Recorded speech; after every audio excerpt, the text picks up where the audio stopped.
In fact and figure سے تو ان کی تسلی ہو جانی چاہیے, کیونکہ ابھی تو ملک جنگ سے نکلا ہے, اور رضی دادا جنگوں سے تو ملک کنگال ہو جاتے ہیں. جی تو جی پھر اللہ کا شکر ہے کہ ہماری معیشت کنٹرول میں ہے. ان کے دور میں جن کی آپ بات کر رہے ہیں نا, جو ڈیالہ جیل کے مہمان ہیں, جب وہ تھے نا, اور ان کے دور کے جو مطلب ہے کہ سربراہ تھے فوج پاکستان کے, ان کے بیانات بھی تو اب ریکارڈ میں ہے نا. وہ کیا کہتے تھے ان کے دور میں کہ جی ڈیزل نہیں ہے, پیٹرول نہیں ہے, تو میں کیسے کچھ کر یہ سکتا ہوں. کہتے تھے کہ کیا اب میں حملہ کر دوں. نہیں, 4.25 سال کیا کہتے تھے. اب سب سے پہلے تو آپ نے گھبرانا نہیں, اور ابھی سے شروع ہو گئے گھبرانا. تو موجودہ ہمارے سپاہ سالار نے یہ نہیں کہا کہ میرے ٹینکوں میں ڈیزل نہیں ہے, یہ نہیں کہا کہ میں جہاز کیسے اڑاؤں, میرے پاس. انہوں نے بڑی جرات مندانہ انداز میں حکومت کی سپورٹ اور عوام کی 100% سپورٹ کے ساتھ کہتے ہیں نا کہ فوج وہ لڑ نہیں سکتی جس کے پشت پر اس کی عوام کھڑے نہ ہو. میں اس میں امین صاحب ایک آپ کو اور بات بتاؤں. اپنے ہی بچے برخوردار ہیں اداروں کے اندر بھی, فوج کے اندر بھی, تو ان سے ڈسکس ہوتا رہتا ہے. تو ایک برخوردار بتا رہا تھا کہ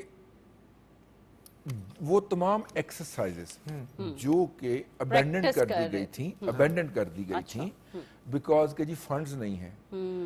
جب فیلڈ مارشل صاحب تشریف لائے ہیں, انہوں نے کہا کہ جتنی بھی ایکسرسائزز ہیں وہ سب کی سب ہوں گے. بالکل, وہ آرمڈ کور کی ایکسرسائز ہے, وہ انفینٹری کی ایکسرسائز ہے, وہ توپ خانے کی ایگریکلچر سائیڈ ہے, وہ سب ہوگی. تو انہیں بتایا گیا جی فنڈز نہیں ہیں. انہوں نے کہا فنڈز دے گا اللہ تعالیٰ, اسی میں سے دے گا. اور انہی فنڈز کے اندر سے گنجائش, ان کو مینجمنٹ ایسے کی گئی کہ تمام ایکسرسائز جو پچھلے 8 سال سے نہیں ہو رہی تھیں, جو ہو کچھ ایکسرسائز ہوتی ہیں جو 2 سال بعد ہونی ہے, کچھ ہر سال ہونی ہے, ٹھیک ہے, کچھ 4 سال بعد شیڈول میں ہوتا ہے نا, تو وہ ساری انہوں نے پہلے سال شیڈول کی اور سب کی سب ہوئیں, اور اسی بجٹ میں ہوئیں جو بجٹ ایلوکیٹڈ تھا. کوئی نیا بجٹ نہیں آیا, اور اسی بجٹ میں سے آئل ڈالا گیا, اسی میں سے ڈیزل ڈالا گیا, اسی میں سے کوئلے آئے. میرا مطلب ہے کوئی, اور اسی ڈیزل اور پیٹرول سے, اسی ڈیزل اور وہ ساری پیٹرولیم مصنوعات سے جو جہاز JF تھنڈر 17 اڑے, انہوں نے رافیلوں کو تباہ و برباد کر کے, اور یہ جو اتنا چیخ رہے ہیں, بول رہے ہیں, باتیں کر رہے ہیں, جن کو مطلب کہ بجٹ میں سمجھ نہیں آ رہی کہ یہ کیا ہو رہا ہے. نہیں, میں آپ سے عرض کروں, یہ اسی کا نتیجہ تھا کہ جب 10 مئی کو یہ ہمارے جوان جو ہیں وہ جھپٹے ہیں دشمن کے اوپر, تو ان کی چیخیں نکل گئی, کیونکہ انہوں نے پچھلی جو 8-10 سال کی ایکسرسائز تھی وہ ساری پچھلے 1 سال میں کر چھوڑی تھی بھائی. تو ہاتھ کھلے ہوئے تھے, پورے ایکٹیو تھے, یہ ہاتھ کھلے ہوئے تھے, میدان جنگ کا پتہ تھا. تو لہٰذا جب چپیڑیں مارنی شروع کی ہیں تو کبھی اندر گھس گئے, 16 کلومیٹر اندر چلے گئے بھارت کے کہیں سے جناب انہوں نے. تو اس لیے خیر یہ اپنی جگہ کے اوپر کہ ہم نے, بات تو یہ ہو رہی ہے کہ جو سپیچ دی ہے, جو معیشت آئی ہے, جو بجٹ آ رہا ہے, اس پہ جو باتیں کر رہے ہیں وہ یہ سب کیوں بھول گئے ہیں, اور اسپیشلی یہ کیوں بھول گئے ہیں جب یہ گئے تھے تو انہوں نے کہا تھا ملک تو ڈیفالٹ کر چکا ہے. ڈیفالٹ سے نکلنا, پھر معیشت کا یہاں تک پہنچنا. میں آپ سے عرض کروں, اب حکومت کو بھی نا بیانیاتی یا یہ جو میڈیا کی پالیسی ہے, اس کے تحت کوئی نہ کوئی نیا ایشو کریٹ کرتے رہنا چاہیے. ٹھیک ہے, مطلب آپ کے گھر کبھی بلی نے بچے دیے؟ نہیں. اچھا, میرے ہاں دیا ہے. تو بلی کے بچے جب تھوڑے سے بڑے ہوتے ہیں نا, تو ان کو پالنے کے لیے ہم بازار سے بلی کے بچوں کے کھلونے ملتے ہیں, ٹھیک ہے نا, وہ لا کے ان کو دیتے ہیں, ان کو کھلونے اور وہ ان کے ساتھ کھیلتے رہتے ہیں. اسی طرح ہماری اپوزیشن کو بیانیہ ایک بنا کے ڈسکشن کے لیے حکومت کو خود دینا چاہیے, ورنہ وہ خواتین کے خلاف بدزبانی کرتے ہیں, مریم نواز شریف کے خلاف جو ہے وہ ہوتا ہے, ٹھیک ہے, ورنہ وہ پوائنٹ سکورنگ کے لیے ایسی باتیں کرتے ہیں. یہ حکومت کو اب چاہیے کہ یہ ذمہ داری بھی سنبھالے کہ اپوزیشن کو پوائنٹس آف ڈسکشن دے, تاکہ وہ حکومت کے اوپر وہ تو دے رہے ہیں نا, ان کو یہ آپس میں بیٹھ کے سوچنا چاہیے کہ یہ ملک کو کہاں لے گئے, ملک ترقی کیسے کرنے لگ گیا. وہ یہ کیوں نہیں سوچتے؟ دیکھیں, بات یہ ہے کہ ایک نیچرل فلو ہوتا ہے معیشت کا. دیکھیں, پانی آنا ہے, ہاں, تو پانی نے اپنے طے کیے ہوئے رستوں میں جانا ہے. بالکل, آپ نے اگر ان رستوں کو بند کیا ہوگا تو سیلاب آ جائے گا.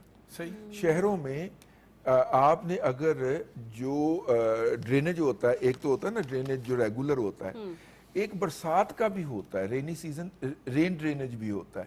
اگر آپ نے وہ بند کیا ہوا ہے تو تو پانی سڑکوں کے اوپر اکٹھا ہو جائے گا، اور اگر وہ کھلا ہے تو پانی اس کے ذریعے ودن منٹس نکل جائے گا، ٹھیک ہے نا؟ اسی لیے پنجاب گورنمنٹ نے یہ جو ڈرینیج سسٹم ہے نا، آئے ہائے ہائے ہائے ہائے، لاہور میں لاہور ڈیولپمنٹ پروگرام کے تحت بات ہو رہی تھی بجٹ کی، اور اس پہ اڈیالہ والوں کی سینٹ جو میں وہ speech رونا پٹنا ہے، لیکن اب چونکہ بات ڈرینیج کی ہو رہی ہے تو میں بتا رہا ہوں، اور مونسون بھی اب شروع ہونے والا ہے، ہو چکا ہے، تو پنجاب گورنمنٹ نے ڈرینیج سسٹم کی بہتری کے لیے ہائے ہائے ہائے اربوں روپے کے پروجیکٹ سے، آپ دیکھیں کوئی سکیم دیکھ لیں، کوئی علاقہ دیکھ لیں، اس میں ایسے ایسے سیوریج ڈالے جا رہے ہیں کہ بندہ اس میں اندر کرکٹ کھیل سکتا ہے، مطلب اتنا بڑا پائپ، میرا تو آج دل کر رہا تھا کہ میں جانا نہیں آپ نے یوں کھیلنے، کھڑا ہو گیا نا تو میں تصویر اتراؤں اور میں کہوں بتائیں امین حفیظ کہاں کھڑے ہیں، اور وہ ہے ڈرینیج سسٹم کا لیکن بہرحال ان سے گزارش ہے کہ اس طرح کے منصوبوں کو جلدی سمیٹ لیں، کیونکہ مجھے اور امین حفیظ کو کم از کم آدھا گھنٹہ سے زیادہ لگتا ہے دفتر آنے میں صرف اس ڈرینیج کی وجہ سے۔ لیکن میں عرض کر رہا ہوں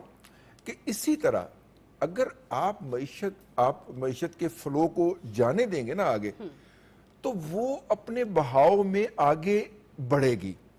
اگر آپ اس کے راستے میں رکاوٹیں کھڑی کر دیں گے، سمگلنگ کی رکاوٹ کھڑی کر دیں گے، انڈر انوائسنگ کی رکاوٹ کھڑی کر دیں گے، اوور چارجنگ کی رکاوٹ کھڑی کر دیں گے، تو نتیجے کے طور کے اوپر پھر وہ معیشت جو ہوگی وہ اسی طرح سڑک کے اوپر پھیل جائے گی جس طرح بارش کا پانی پھیل جاتا ہے۔ میں بات یہاں تک لانا چاہ رہا تھا۔ رضی دادا، جو شمائلہ کہہ رہی ہے نا، بات وہ یہ ہے کہ دیکھیں ایک طرف حکومت معیشت کی بہتری کے لیے بجٹ کے حوالے سے جو باتیں کر رہی ہیں، جو اعداد و شمار دے رہی ہے، جو محنت کی جا رہی ہے، عوام کے مفاد کی باتیں جو ہو رہی ہیں، نہیں اسٹیٹ بینک آف پاکستان بھی کہہ رہا ہے، اسٹیٹ بینک آف پاکستان کہہ رہے ہیں، لیکن جو مطلب اب وہ بانی اور اس کی مطلب اب ہم اس کو کس طرح سمجھائیں؟ اب ان کے جتنے بیانی ہیں، جتنی امیدیں تھیں، آخری امید تو فیلڈ مارشل صاحب کی جو ٹرمپ صاحب کے ساتھ اب میٹنگ ہو گئی ہے، ان کی تو امیدوں پر وہاں بھی پانی کا میں کیا اب لفظ استعمال یہ کر کہتے پھر رضی دادا کہتے تھے ٹرمپ جیتیں گے، ٹرمپ آئیں گے، ٹرمپ یہ کریں گے، ٹرمپ ہمیں چھڑوائیں گے، مودی جیتیں گے، سن لیجئے نا، مودی جیتیں گے تو کشمیر ہمیں دیں گے، اور مودی صاحب کہتے تھے ٹرمپ جیتیں گے تو یہ ہو جائے گا۔ ساروں کی امیدوں پہ پانی پھر گیا جب انہوں نے کسی کو منہ نہیں لگایا اور فیلڈ مارشل کو اپنے پاس بلا لیا۔ اور پھر پرائم منسٹر صاحب کے ساتھ مسلسل ان کی ہائی کمان کا، امریکن ہائی کمان کا رابطہ، اور پھر خود prime minister Pakistan field marshal K ساتھ لمحہ بلمحہ جڑے رہے، اور فیلڈ مارشل صاحب کی بھی دیکھیں کتنی زبردست بات ہے، ان کو پتہ ہے کہ میرے پیچھے ایک الیکٹڈ گورنمنٹ ہے، پورا رابطہ میں ہر طرح پرائم منسٹر پریزیڈنٹ کو اعتماد ایک سوال لے لیں، نوبل پیس پرائز کے لیے پاکستان کی تجویز کیسی ہے؟ یہاں سے میں نے کہا اس پہ میں جاتا ہوں، لیکن امین حفیظ صاحب کی بات کو میں تھوڑا سا آگے پش کر لوں۔ یہ پش یہیں سے ہونا ہے، نوبل پیس پرائز سے۔ تکا لانا، وہ تکا یہ ہے کہ آج ایک تصویر جو ہے وہ آئی ہے جس میں ترکیے کے صدر رجب طیب اردوان صاحب نے ایک سائیڈ پہ حافظ صاحب کا ہاتھ پکڑا ہوا ہے سیدھے ہاتھ پہ، اور ان کو اپنے ساتھ کھڑا کیا ہوا ہے، اور دوسری سائیڈ پہ اسحاق ڈار صاحب کا ہاتھ پکڑا ہوا ہے اور ان کو کھڑا کیا ہوا ہے۔ یہ او آئی سی کا اجلاس تھا، اور او آئی سی کے اجلاس کے اندر یونینیمسلی اپنے بھائی ایران کی حمایت کا اعلان کیا گیا ہے، ٹھیک ہے؟ اور اس او آئی سی کے اجلاس کے بعد جو اسپیشل میٹنگ ہوئی ہے، ظاہر ہے وہ وزراء خارجہ کا اجلاس تھا، اسحاق ڈار صاحب بھی اس میں پہنچے ہوئے تھے، اور ترکی کے وزیر خارجہ اس کے میزبان تھے۔ اس کے بعد ترکی کے وزیر خارجہ اسحاق ڈار صاحب کو لے کے ترکیے کے صدر رجب طیب اردوان کے پاس گئے، اور جنہوں نے یہ ان کو بٹھا کے گفتگو کی اور ساتھ میں یہ کیا ہے، انہوں نے کیا آلو تھوڑے پروڑے لے کے آیا۔ اب آ جائیے اس طرف جو آپ نے سوال کیا تھا، کس سوال کی تصفیہ؟ میں نے کہا تھا نوبل پیس پرائز کے لیے پاکستان کی تجویز کیسی؟ نوبل پرائز جو ہے نا، وہ نوبل امن پرائز، نوبل کا امن پرائز جو ہے، اس کے لیے حکومت پاکستان نے یا ریاست پاکستان نے نامزد کیا ہے، یا ان کا نام تجویز کیا۔ نامزد تو ہم نہیں کر سکتے، نام تجویز کیا ہے، میرا ہم نے سوال بھی تجویز تھا کیا کہ تجویز قاعدہ قانون بھی کیسی یہ ہے نا کہ ہے ممالک جو ہیں جس کو مناسب سمجھتے ہیں وہ اپنی ریکمنڈیشن، لیکن پاکستان میں ایک پارٹی کا خیال ہے کہ آپ ان کو چھیڑ رہے ہیں۔ کس کو چھیڑ رہے؟ بھائی انہوں نے بھی ایک جال سازی کر کے اپنے پارٹی کے سرپرست اعلیٰ کا نام جو تھا نوبیل کے لیے نامزد کیا تھا، اور نوبیل کمیٹی نے ان کا نام فائنل لسٹ میں شامل کرنے سے انکار کر دیا تھا. آپ کو یاد ہونا چاہیے یہ بات, مجھے تو یاد ہے. مجھے یاد اب انہوں نے نوبیل کمیٹی نے کہا تھا, جو کہ نوبیل لیریٹ کے اوپر مشتمل ہوتی ہے, کہ جناب یہ کوالیفائی نہیں کرتے. اب جب آپ نے ٹرمپ صاحب کو نوبیل کے لیے نامزد کیا تو ان بیچاروں کے زخم ہرے ہو گئے اور انہوں نے کہا کہ آپ ان کو چھیڑ رہے ہیں. کیونکہ وہ سمجھتے ہیں, اب آپ یہاں پہ بتانا بھول رہے ہیں کہ وہ پارٹی ہے جو کہیں جاتی ہے تو لڑائی کروا کے آ جاتی ہے. کیونکہ وہ یہ سمجھتے ہیں کہ ریاست پاکستان یا حکومت پاکستان گھر بیٹھے بندے نو تے پوچھتے نہیں پہ, باہر جانو جا کے پوچھتے ہیں. انہوں نے پھر دکھ تو ہونا ہے. اب آپ دیکھیے وہ اس بات کے اوپر بھی بڑے آج کل بڑے طنز فرما رہے ہیں کہ جناب دیکھیے امریکی صدر نے اس لیے فیلڈ مارشل صاحب سے بات کی ہے کہ پاور سپیکس ٹو پاور. ٹھیک ہے, اچھا جی, تو اسی لیے تو سرپرست اعلیٰ جو ہیں وہ بات کرنا چاہتے ہیں نا. وہ کہتے ہیں کہ میں بات کروں گا تو آرمی چیف سے بات کروں گا. میں نے کہا لیکن آرمی چیف تو آپ کو پاور نہیں سمجھتے, اس لیے وہ آپ سے بات نہیں کرنا چاہ رہے. آپ نے خود ہی کریکشن کر دی, آپ نے خود ہی پہلے ہی بتا دیا. Power speaks to power. آپ اپنی اوقات بھی تو دیکھیے نا, اس کا مطلب ہے کہ آپ کو پاور نہیں سمجھا جا رہا, اس لیے power is not speaking to weaker person, آپ کو ویک سمجھا جا رہا ہے. ٹھیک ہے, تو وہ بڑے فخر کے ساتھ اس وقت ون لائنر چلا رہے ہیں کہ جناب اسی لیے ہمارے جو بانی ہیں یا جو وہ سرپرست ہیں. اچھا مجھے تو یہ بات شمائلہ, مجھے تو بات یاد آ رہی ہے ایسی جنرل. میں آپ کی بات بریک کے بعد نہ سنوں, ویسے ڈیٹیل میں سنیں گے, ابھی میں بیچ میں کاٹوں گی تو پھر مناسب نہیں. یہاں پہ لیں گے ایک چھوٹی سی بریک. اسٹے ود اس.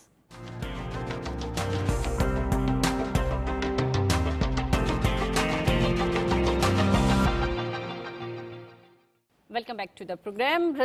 امین صاحب آپ کی بات. دیکھیں جی, میں تو بڑی چھوٹی سی بات کرتا ہوں, وہ پھر دور جاتی ہے, جانے دیں.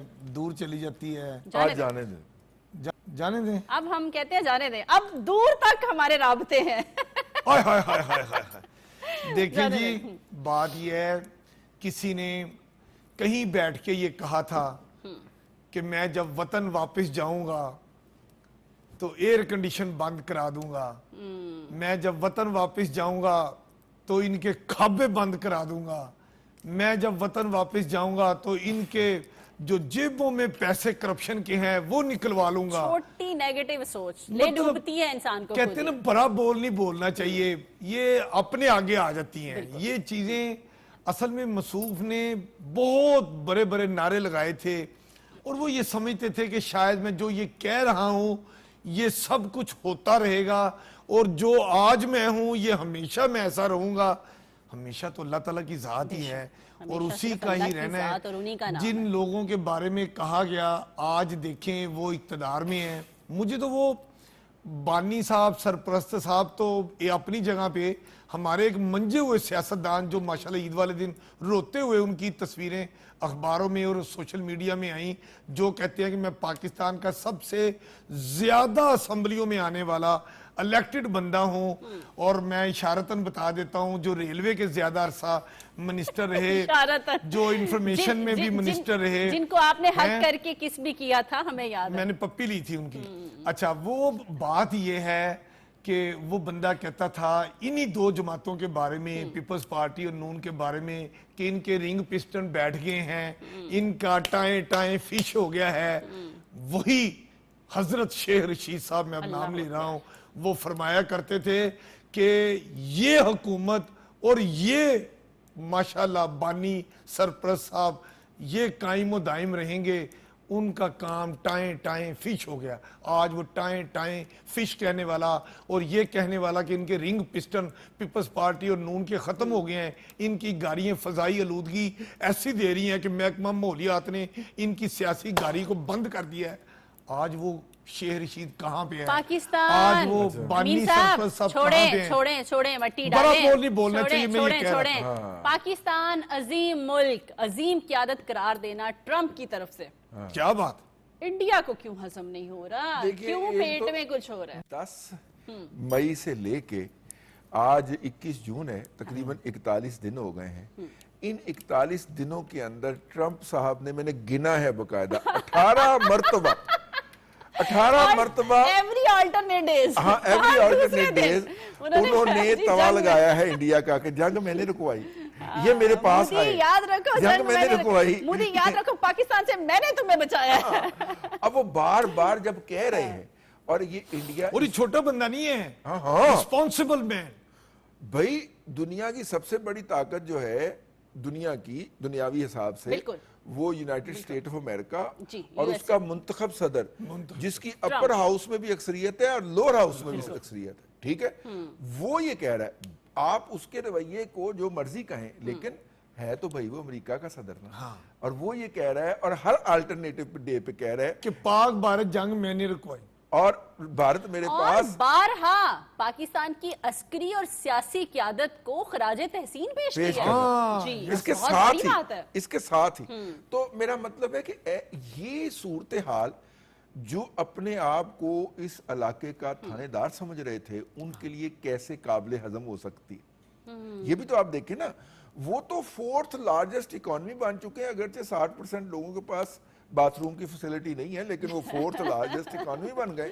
اچھا مجھے یہاں نا یہ بھی ایک رضیدادہ میں چھوٹی سی عام لوگوں والی مثال دینا چاہتا ہوں، یہ خاندان میں ہوتا ہے نا، ایک مطلب ہے کہ بچے پڑھ لکھ رہے ہوتے ہیں، ماں باپ اپنے بچوں کی اچھی تربیت کر رہے ہوتے ہیں، وہ وقت کے ساتھ ساتھ اچھے عہدوں پہ اچھے ذمہ داری سے بزنس سنبھال رہے ہوتے ہیں، کامیاب زندگی کی طرف چلتے ہیں، اسی خاندان میں کچھ ایسے لوگ بھی ہوتے ہیں جس کو شریکہ کہتے ہیں، وہ نہ اپنے بچوں کی اچھی تربیت کرتے ہیں، نہ وہ مطلب ہے کہ اپنے بچوں کو صبر برداشت کے ساتھ مسلسل جدوجہد کی نہ ان کو ٹریننگ دیتے ہیں، اور جب وہ دیکھتے ہیں کہ خاندان میں ایک دوسرا جو بچہ فلانے کا وہ آگے بڑھ رہا ہے، اس کے بچے ترقی کر رہے ہیں، تو وہ پھر ان کے اندر جیلسی آتی ہے، ان کے اندر صفِ ماتم بچنا شروع ہو جاتا ہے، اپنے بچے کو کوٹنا شروع کر انڈیا کا رستہ کام بھی شریکے تسی انہاں دی اگ تے پامبڑ مچاتے اپنے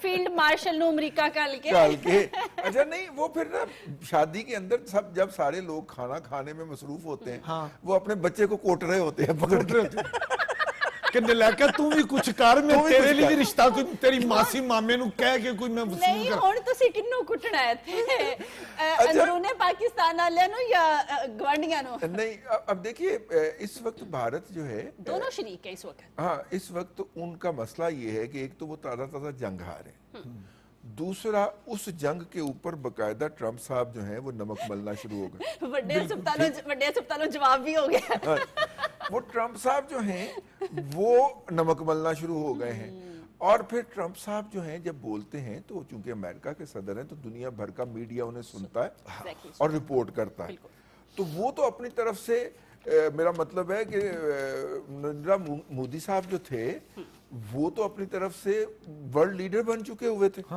ٹھیک ہے، ہر ایک کو جب بھی ڈالتے تھے اور سینہ ساڑتے تھے اس کا، ٹھیک ہے،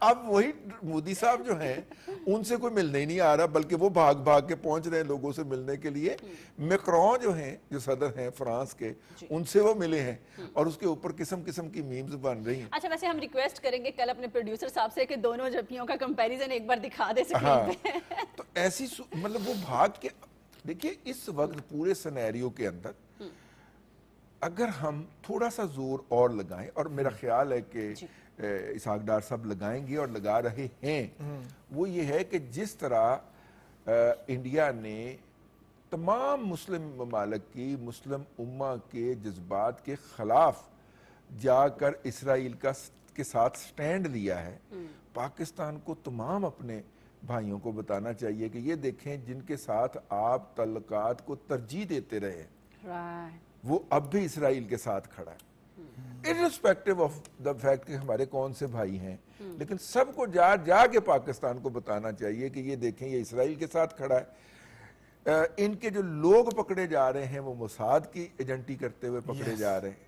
ٹھیک ہے، اور آپ مسلمان ملکوں کے اندر سے پکڑے جا رہے ہیں، ٹھیک ہے، آپ ان کے لوگوں کو بلا کے یہاں پہ ملازمتیں دیتے ہیں دھڑا دھڑ، اور ہمارے اوپر ویزوں کی پابندیاں لگاتے ہیں. یہ دیکھ لیں انہوں نے کیا حرکتیں کی ہیں. رضی دادا اسی پاکستان تو کو کہتے پاکستان ہیں بغل میں چھری منہ میں رام ہاں رام. پاکستان کو, پاکستان کے دفتر خارجہ کو, ہمیں, ہمارے میڈیا پرسن کو, آپ کو یہ سب بتانا چاہیے وہاں پہ. خاص طور پہ ہمارے جو عربی کے جرنلسٹ ہیں, پاکستان میں بہت سارے لوگ ایسے ہیں جنہیں عربی آتی ہے اور وہ عرب میڈیا کے ساتھ منسلک ہیں, ان کو بھی ایک حب الوطن پاکستانی کے طور پہ, محب وطن پاکستانی رضی کے دادا طور پہ ہم اور ہمارا کرنا پورا چاہیے. وفد تو پوری دنیا میں یہی بتا کے ابھی کل ہی تو واپس ہاں آئے. جی, ہاں جی, وہ بھی آیا ہے, لیکن ہمیں انفرادی طور پہ بھی نا اس علم کو بلند کرنا چاہیے, اس کو لے کے چلنا چاہیے. پاکستان اصل میں رضی دادا کا یہی کہنا ہے کہ جس طرح پارلیمانی ہمارا ڈیلیگیشن پوری دنیا میں مختلف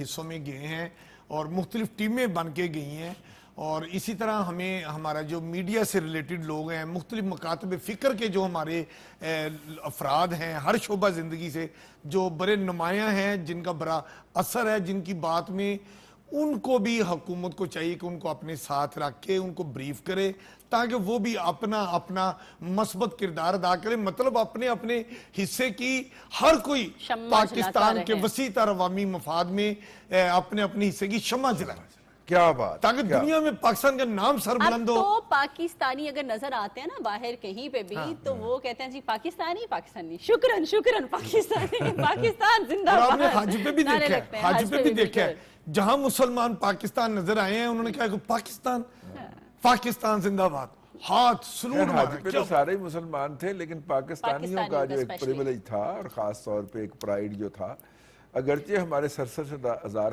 حاجی جو تھے وہ ایک ٹیکنیکل فالٹ کی وجہ سے نہیں جا پائے, لیکن جتنے بھی گئے ہیں ان کی بہت زیادہ رسپیکٹ ہو رہی ہے, اور جیسے جیسے وہ واپس آ رہے ہیں الحمدللہ. اور وہ بتا رہے ہیں کہ جناب کس طرح وہاں پہ انہیں دوسرے ممالک کے حجاج کرام نے, ایک تو ہو گیا نا کہ میزبان سعودی عرب, ٹھیک ہے, سعودی عرب کے ساتھ تو پاکستان کے خصوصی تعلقات ہیں ہی ہیں, لیکن جو دوسرے ممالک سے آئے ہوئے تھے, ایک دوست بتا رہے تھے وہ حج سے لوٹے کہ یہ جو خاص طور پہ مطلب اب صومالیہ اور نیروبی اور اس طرح کے جو ممالک ہیں دور دراز, جن کے ساتھ شاید ہمارے لوگوں کا کبھی کوئی انٹریکشن ہوا ہو, کبھی بھی نہیں ہوا, وہ بھی ڈھونڈ کے پاکستانی اور پھر پاکستانی زندہ باد وغیرہ یہ سارا کچھ ہو رہا تھا.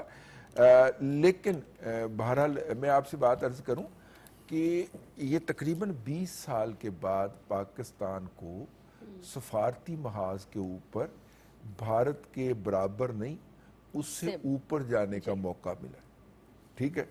تو یعنی 2002 سے آن ورڈ بھارت کی ڈومیننس چل رہی ہے پاکستان کے اوپر, پاکستان کے معاملات کے اوپر. اس میں جو سب سے پہلا کردار ادا کیا وہ یہ تھا کہ پاکستان نے اپنا دفاع کا جو انتظام تھا وہ امریکہ کے کندھوں سے اتار کر اپنے کندھوں پہ رکھ لیا یا چائنا کی مدد لے لی. تو وہ جو ایک دفاعی حوالے سے ہم ہمیشہ امریکن کے ہاتھوں بلیک میل ہوتے تھے, وہ والی بلیک میلنگ کی سچویشن نکل گئی. اب ہم تھوڑا سا اوپر آ گئے, رضی دادا بھارت کی اب ہم ان سے برابری کی سطح پہ بات کر رہے ہیں اور کر سکتے ہیں, پہلے سے زیادہ آزادی کے ساتھ بات کر سکتے ہیں.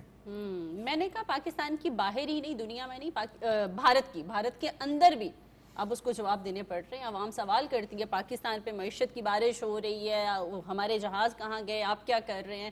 میرا خیال ہے کافی اس کو جو ہے نا وہ کیا ورڈ نہیں, یوز اب کریں گے, تو شمائلہ میں سوشل میڈیا پہ کل دیکھ رہا تھا کہ ایک خاتون جو ہے, آخری بات, انڈین خاتون اپنے ملک میں بیٹھ کے پاکستان کی اعداد و شمار کے ساتھ تعریف کر رہی ہے.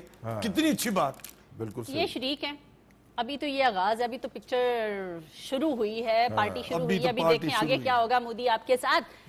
امین صاحب, پنجاب گرین پروگرام کا آغاز ہو چکا ہے, مریم نواز صاحبہ نے کر دیا ہے. ماحولیاتی آلودگی سے بچنے کے لیے رضی دادا یہ کتنا ضروری تھا اور کب سے پینڈنگ تھا؟ دیکھیں آج 21 جون ہے اور مجھے یاد ہے آج ہمارے جو پروگرام سیاست ٹو نائٹ کے پروڈیوسر ہیں اور اتنے پیارے ہمارے ساتھی اینکر ہیں رضی دادا, آج ان دونوں کی برتھ ڈے بھی ہے.